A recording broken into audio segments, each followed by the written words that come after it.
Good morning student, welcome to my YouTube channel talent education point online classes. मैं वीरेंद्र सिंह आपका इस channel पे स्वागत करता हूं। उम्मीद करता हूं देश एवं संसार में फैली हुई महामारी से आप सब सुरक्षित होंगे, स्वस्थ होंगे, घर पे होंगे, लॉकडाउन एवं सोशल डिस्टेंसिंग का तहरीर से पालन कर रहे होंगे। इसी के साथ आज का टॉपिक या विषय शुरू करते हैं। आज हम इस पीरियड में समझेंगे जो +2 क्लास का चैप्टर है, थर्ड चैप्टर, जिसका नाम डीप वाटर है। डीप वाटर जो आपका ये डीप वाटर चैप्टर है, इसके जो ऑथर है या लेखक हैं, जिसका नाम विलियम डॉगलस है।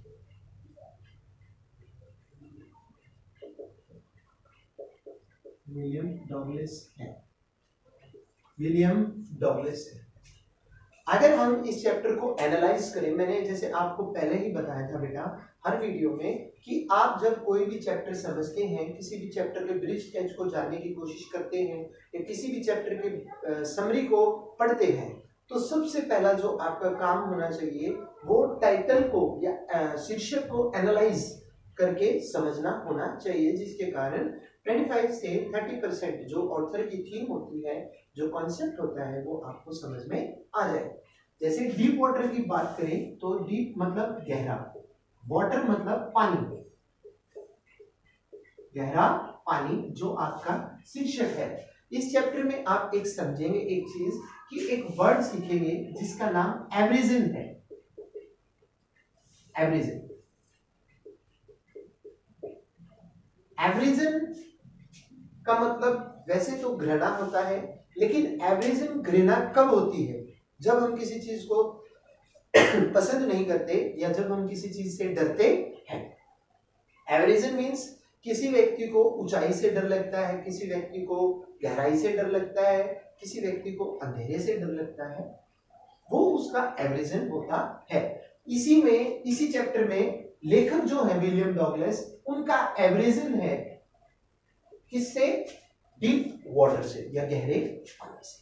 सबसे पहले हम जाने कि ऑथर को या विलियम डॉगलस को एवरेजन गहरे पानी के लिए क्यों है।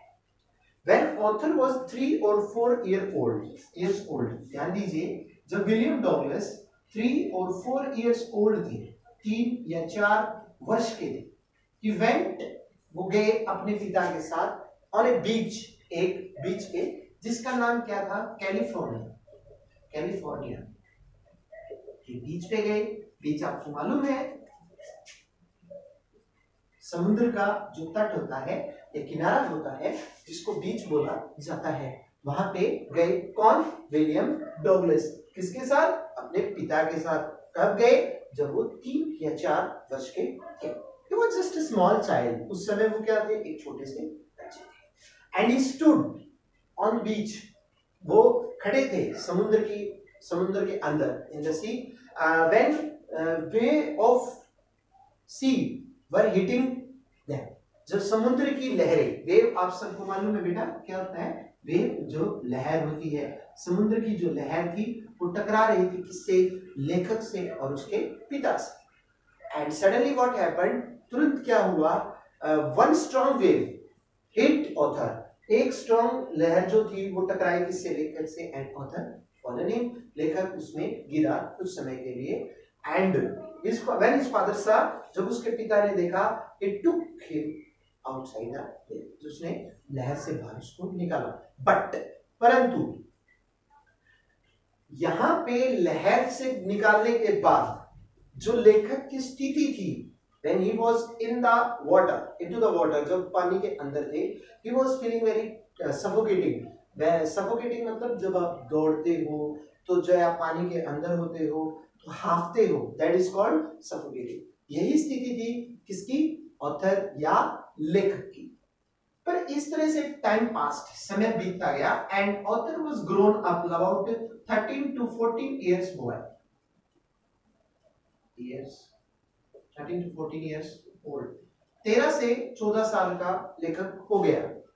And when he was 13 to 14 years old, one day, एक दिन वो एक स्थान पे गया, एक पुल के पास। पुल आप सबको मालूम है, तालाब, पुल होता है ना, पॉन्ड। पुल का सिनोनियम हो सकता है आपका क्या, पॉन्ड।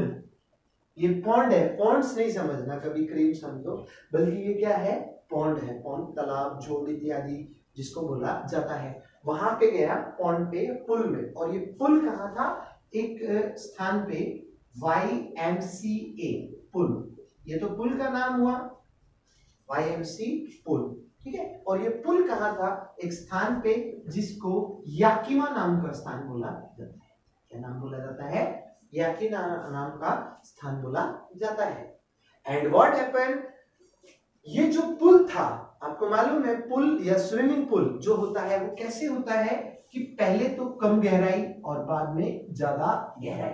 तो ये जो स्वेलो एंड था, कम गहराई वाला जो था, that was about 3 to 4 feet, 3 से 4 फीट के बीच में था। बट जो गहरे वाली साइड थी वो लगभग 9 फीट की थी। कितनी थी, 9 feet. And what happened when author was there, जब लेखक था वहां पे, as a small child one boy came, एक बड़ा लड़का आया, who was about 18 years old, यानी कि लेखक से बड़ा था। और व्हाट ही डिड, क्या उस लड़के ने किया, he took author, उसने लेखक को उठाया, pick up the author and thrown, what do you mean by thrown, फेंक दिया into the pool, पुल की तरफ। अब पुल की तरफ फेंका तो पूरा फोर्स लगा के फेंका। लेखक जो था 3 to 4 फीट में अगर गिरता तो कोई प्रॉब्लम नहीं थी, सांस लेने में प्रॉब्लम नहीं होती, बट गहरे पानी की तरफ वो फेंका गया। That's why he was feeling very panic मतलब डरा हुआ महसूस कर रहा था। He was suffocating, वह हाँफ रहा था, and coming out of the water, and some of part water came in his mouth, and he was unable to breathe.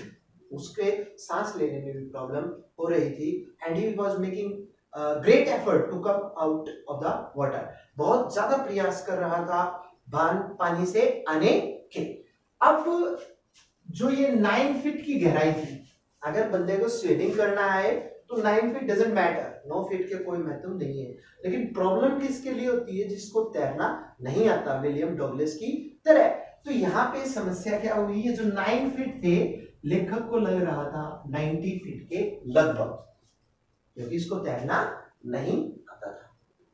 सो जैसे तैसे करके he makes effort, he touch the bottom and jump upside, ऊपर की तरफ उछला, and कोशिश करने के बाद, एफर्ट्स करने के बाद, he came out of the pool, वह तालाब से बाहर निकला।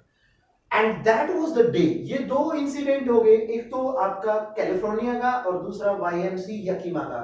ये जो इंसिडेंट्स थे गहरे पानी के, वो लेखक के मन में एक एवरिजन या एक डर के तौर पे बैठ गए, जिसके कारण लेखक घृणा करने लगा किससे, डीप वाटर से या गहरे पानी से। ठीक है बेटा, आगे चलते हैं। आगे चलते हुए प्रॉब्लम यहां तक क्रिएट होगी कि भी उसके मन में डर बैठ गया। लेकिन सीधी सी बात है, brave man is not who does not feel afraid, but the brave man is that who conquer his fear. ये सबसे बढ़िया चीज है कि बहादुर व्यक्ति वो नहीं होता जिसको डर न लगे, बल्कि बहादुर व्यक्ति वो है जो अपने डर को हरा देता है या अपने डर को जीत लेता है। यही बात आई किसके मन में, विलियम डगलस के। एंड ही डिसाइडेड, उसने फैसला किया, that he will now finish, और वो समाप्त करेगा किसका, द होल एवरिजन, जो पूरा डर है या खौफ है, किसके लिए, डीप वाटर के लिए, उसके मन में।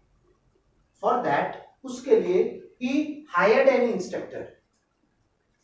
हायर क्या होता है, किराए पे करना, हायर किराए पे करना।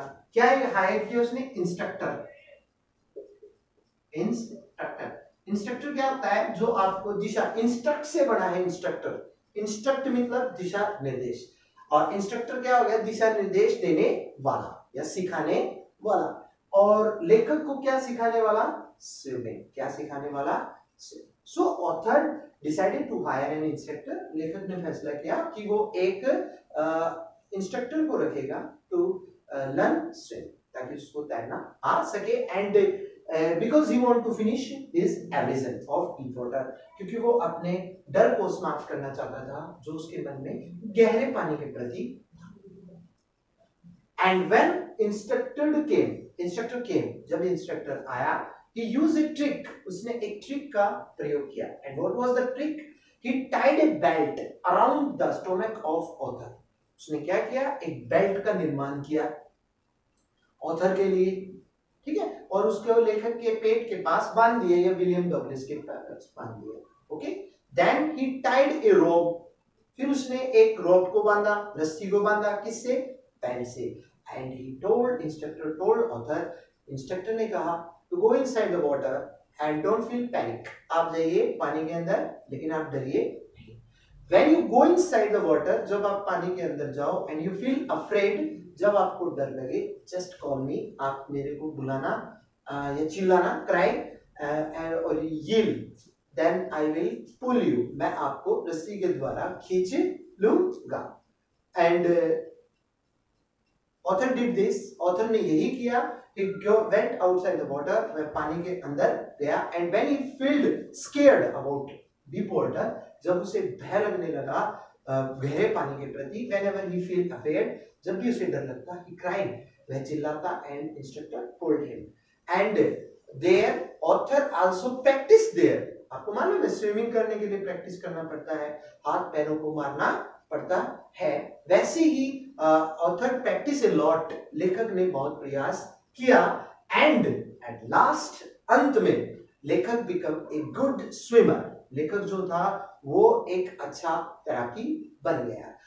And instructor made him a strong swimmer by step, लेखक ने उसको लेखक को इंस्ट्रक्टर ने स्टेप बाय स्टेप, कदम दर कदम से एक अच्छा तैराकी बनाया। कैसे? First he tied a rope, then he ordered him to go inside the water, then he taught him to paddle and put his head under the water for butterfly and underwater etc. to learn that kind of swimming। इन सारी चीजों को तैरने के लिए उसने उसको लेखक को प्रेरित किया, जिसके कारण लेखक author became a good swimmer, लेखक जो था एक अच्छा तैराकी बना। एंड और लेखक का जो एवरेजन था डीप वाटर के प्रति वो समाप्त हो गया।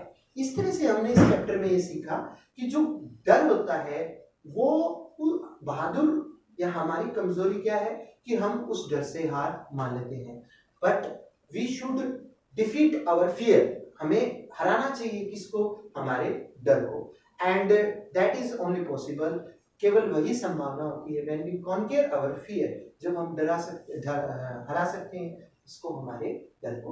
और इसके अलावा आपको ये भी समझना चाहिए the best way to escape from your difficulties is to face them, कि कठिनाइयों से बचने का सबसे बढ़िया माध्यम है कि उन कठिनाइयों का सामना किया जाए। जो कठिनाइयां आपको मुश्किल लगती हैं आज, वही कठिनाइयां आपके लिए सरल बन जाएंगी, जो हमें ये चैप्टर शिक्षा देता है। आपको मैं एक चीज बता दूं, जो आपके +2 एवं 10th के चैप्टर हैं, +1 के चैप्टर हैं, वो सारे चैप्टर शिक्षाप्रद होते हैं बेटा। आप ये मत सोचिए कि हमें सिर्फ पास होने के लिए या समझने के लिए इन चैप्टर्स को पढ़ना है, लेकिन अगर आप इन चैप्टर को ये समझेंगे कि हाँ भाई हमें लगन से इन चैप्टर के कॉन्सेप्ट, थीम, जो बात बताई गई उसको जानना है, अपने अंदर ढालना है, तो आपके अंदर एक क्यूरियोसिटी, एक जिज्ञासा होगी पढ़ने के लिए और आप अच्छी तरह से पढ़ पाओगे। तो इस तरह से जो आज का हमारा टॉपिक था डीप वाटर का, वो समाप्त हो जाता है।